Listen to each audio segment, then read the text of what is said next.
Hi, this is Alex from devstories.eu. Astropy, Python for Astronomy, Episode 2 of 15. A standard 64-bit float cannot represent a timestamp spanning billions of years without destroying its own precision. If you attempt to track a distant celestial event down to the microsecond, standard floating point arithmetic simply runs out of bits. This exact hardware limitation is why we need timescales and precision, the astropy.time module. To maintain sub-nanosecond accuracy over cosmic history, this module completely avoids using a single number to represent time. Instead, it relies on a clever two-float architecture. Under the hood, every time value is split into two separate 64-bit floats. The first float stores the integer portion of the Julian date, which tracks the whole days. The second float stores the fractional part of the day. If Astropy added these together into one variable, the precision would instantly degrade. By keeping them apart, the library can perform highly precise time arithmetic locally, regardless of how deep into the past or future the date sits. When you create a time object, you pass in the time value alongside two critical arguments, the format and the scale. Here is the key insight. Developers routinely confuse the visual format of a date with its physical timescale. They are entirely separate concepts. The format dictates solely how the data is read or written. Common formats include standard ISO strings, numerical modified Julian dates, and specialized representations like Fitts headers.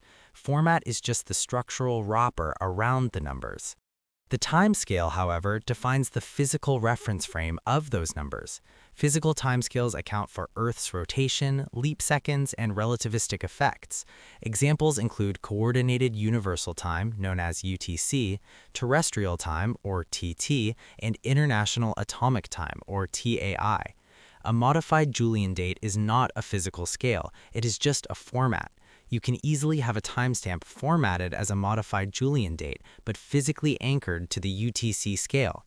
You must explicitly define both the format and the scale when feeding raw data into a time object.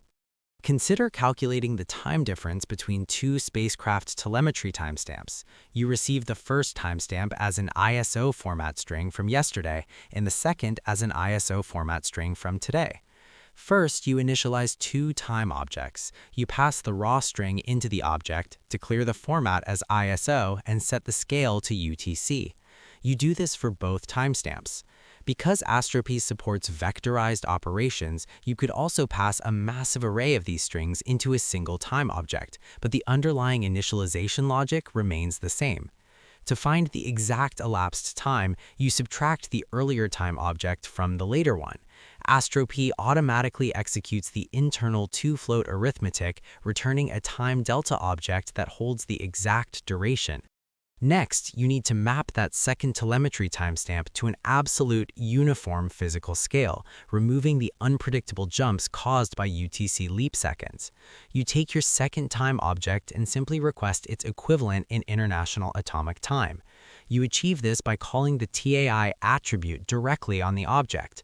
Astropy immediately triggers a recalculation of the internal floats, shifting the reference frame from UTC to TAI while preserving total nanosecond precision. The true power of the astropy.time module is that you never manually manage leap seconds or relativistic corrections. You define your formats and scales up front, and the two-float architecture guarantees the math stays exact across the universe. I would like to take a moment to thank you for listening. It helps us a lot. Have a great one.